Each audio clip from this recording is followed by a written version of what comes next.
Saudara Ismail Aso sebagai anggota MRP terkait dengan wacana kota kosong karena saat ini memang lagi viral menyangkut dengan pemilu 2024. Tanggapan saudara seperti apa? Ya,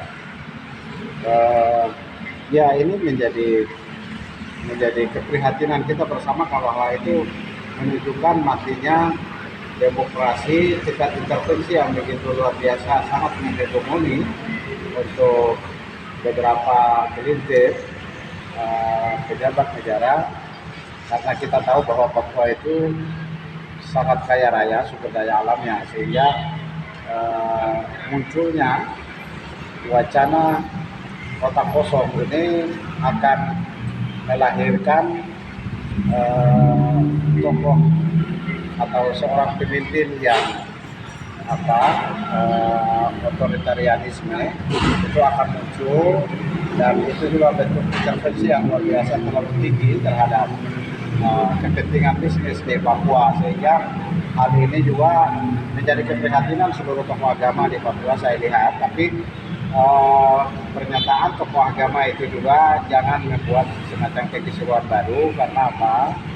Bahwa sejatinya Papua itu berdasarkan undang-undang otonomi khusus diatur melalui adat budaya Papua, berbeda dengan saudara-saudara kita di Aceh karena adat budaya itu sangat mendekat dengan nilai-nilai keagamaan yang di situ masih mayoritas beragama Islam, sehingga syariat Islam, pelaksanaan syariat Islam di Aceh itu berdasarkan agama, berbeda dengan Papua. Kalau Papua itu berdasarkan adat budaya, karena masyarakat Papua itu majemuk. Sejak lama Islam sudah ada di Papua, lalu kemudian muncul Otto dan Geisler di Pulau Mansinang tahun 1885, kemudian memperkenalkan agama Kristen di bagian utara, dan di selatan pada zaman Belanda itu Katoliklah yang lebih dominan.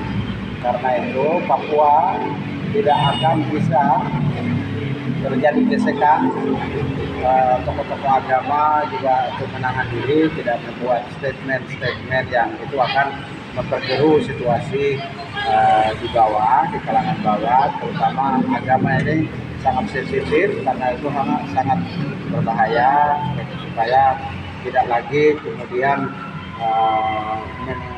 ikut berpartisipasi memperkeruh situasi di tanah Papua.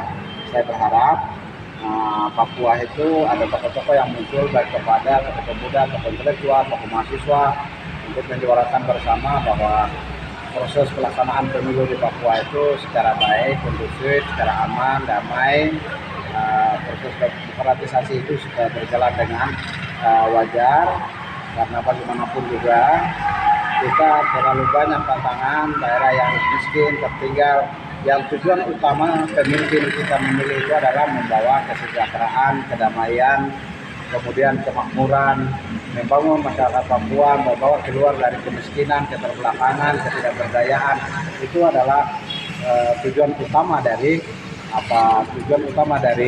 seorang pemimpin akan kita pilih untuk bisa membawa kita ke arah itu. Jadi terus terang, kalau munculnya wacana kota kosong ini sebenarnya membuat kita juga sedikit keprihatinan, karena itu akan melahirkan gesekan-gesekan di bawah, kekhawatiran akan munculnya gesekan-gesekan di bawah. Tapi saya berharap mudah-mudahan itu tidak muncul, karena itu juga akan menggiring isu polarisasi antara sesama warga Papua. Masyarakat Papua akan mengidentifikasi diri berdasarkan nilai-nilai primordialisme mereka, terutama mengidentikan primordialisme semacam etnis antara saudara orang pendatang yang kebetulan mayoritas Muslim dengan orang asli Papua yang kebetulan juga mayoritasnya Kristen, Katolik, dan Protestan, dan Islam mungkin tidak begitu besar. Nah, itu akan menjadi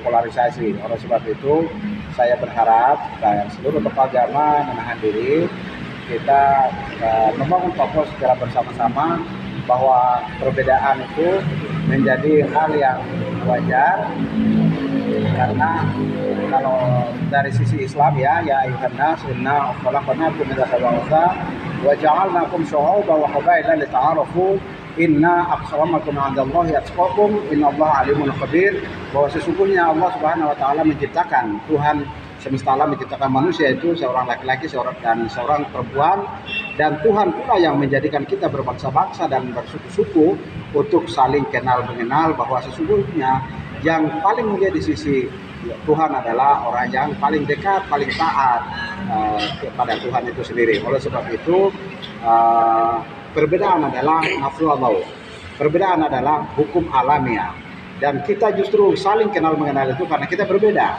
Tetapi perbedaan itu bukan menjadi untuk kita bercerai-berai, tetapi itulah kemudian kita saling melindungi, saling menyapa, saling asih dan asuh.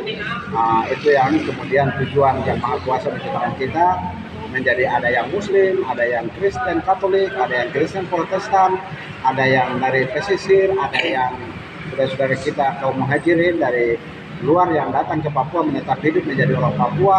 Itu semuanya adalah kehendak alamiah karena persebaran manusia yang begitu kemudian mereka menjadi satu, dan itu menjadi kekuatan untuk kita membangun Papua. Saya pikir itu pendapat saya dengan Ismail Lasso, Ustadz Ismail Lasso, anggota Majelis Rakyat Papua di Papua Pegunungan. Terima kasih.